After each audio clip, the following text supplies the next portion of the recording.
Il est 19h, bonsoir à tous, voici les titres de l'actualité de ce lundi 3 décembre. À la sortie de Bandol, ils sont encore une quarantaine. Des gilets jaunes déterminés, une motivation qui s'explique notamment par l'élan de solidarité qui ne faiblit pas.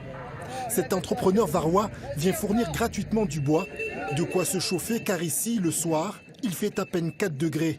Ces fonctionnaires de police enfilent le gilet jaune en guise de soutien au mouvement. Il y a aussi ce couple de retraités venus apporter du café et des gâteaux. Un peu de nourriture. Merci. Merci beaucoup. C'est très gentil. Voilà, merci pour eux. Eh ben moi je suis retraité, monsieur.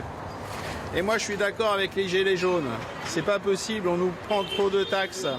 Au fil des échanges, on se rend compte que la solidarité n'explique pas tout. Martine et Martial s'occupent du coin repas. Ils sont là avant tout parce que leur colère est profonde. Le divorce entre les élus et le peuple est pour eux bel et bien consommé. Qui se sauvent, qui partent et qui ne reviennent pas. C'est inconcevable que les gens ne parviennent pas à vivre correctement en travaillant à deux.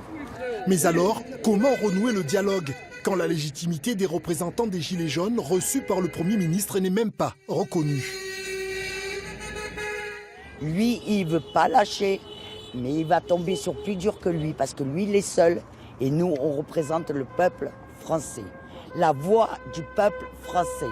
Et personne ne nous représentera, que ce soit à l'Élysée ou n'importe où, à moins que ce soit en direct, qu'on puisse suivre, il n'y a personne qui nous représente. Doit-on s'attendre à un acte 4 après 17 jours de mobilisation? On ne va rien lâcher.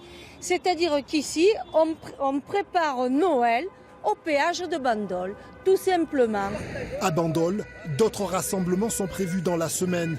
La sortie de crise semble bien difficile à entrevoir.